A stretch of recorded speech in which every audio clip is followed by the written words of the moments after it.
Hey everybody, it's Rhiannon. It's Thursday, and I was supposed to do the video on Tuesday, but things have been really hectic this week. I've been covering two people at work, so it's been really difficult for me to find any time to do anything for myself because I've been so exhausted. This week's topic is the power of trees. I want to start by saying that trees are incredibly important to magic, to everything, to our way of life, everything. You know, our oxygen comes from trees. So many of our fruits come from trees. You know, just in general, trees are extremely important.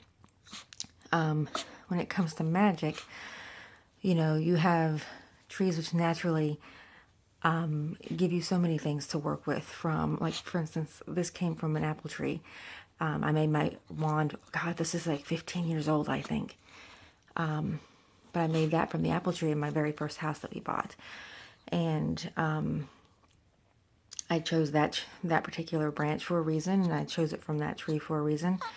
And I used that wand during ritual. You know,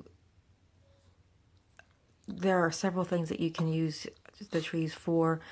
I have a sacred space in the backyard that is almost canopied by two different trees, and it's just a very peaceful spot. It shields me. I feel like it's a very encasing place that feels like I am protected all while still being out in the elements. You know, you can gather supplies from trees, whether it be acorns or any kind of nuts, flowers, fruit, harvest fruits from trees. Use those for your rituals, use those for baking, for your dinners, for your Sabbats and things like that. You know, even just going outside and spending time sitting and meditating next to a tree is powerful. It helps to ground you. Very much so, trees are very, or should be very much part of your magical life, if not just your magical life. And I hate separating it like that, because if you are a witch, you are a witch 24/7, not just the hour that you set aside for the day. Every part of your day should be that. It is a part of you. So, you know, taking time to walk through parks where there are trees and being in the woods and just spending time. Every single tree has a soul. Every single tree has got, you know, its own special thing about it. And, you know, just taking the time out to be with nature is extremely important to your craft. Like I said, it does help with grounding. For me, being in between the two trees that are outside is extremely peaceful to me. I feel like it gives, despite the fact that it's encased, it gives me a lot of, I don't want to say peace, but it gives me a lot of just solitude. I really enjoy it. Even when I was younger, there was oh my gosh, I don't remember what kind of bush it was.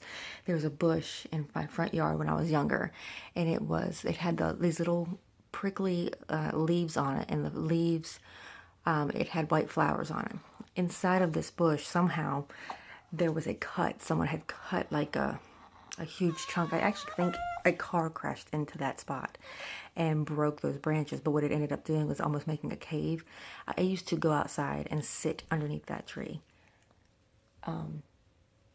But it's just, I've always, despite the fact that I'm not very into like being outside, when it got, like, I'm more air, I guess is what I'm trying to say, than I am earth. And I tend to want air in my face to relax than I want dirt on my feet, if that makes sense. That the trees have always been some place where I really did find solitude and peace. But you absolutely can harvest from them. You can use those for decorations for your altar for certain seasons. You can pick flowers as offerings. You can, you know, pick fruit for offerings. You can incorporate anything into your daily magic, and a lot of it comes from your trees. So I know this feels like a bit of even a ramble, but just so rushed, and it kind of is, and I apologize. But I didn't want to forget, and I'm actually going to go to bed. It's kind of early, but I'm going to bed. So you guys have a great weekend, and I will see you guys next week. Blessed be.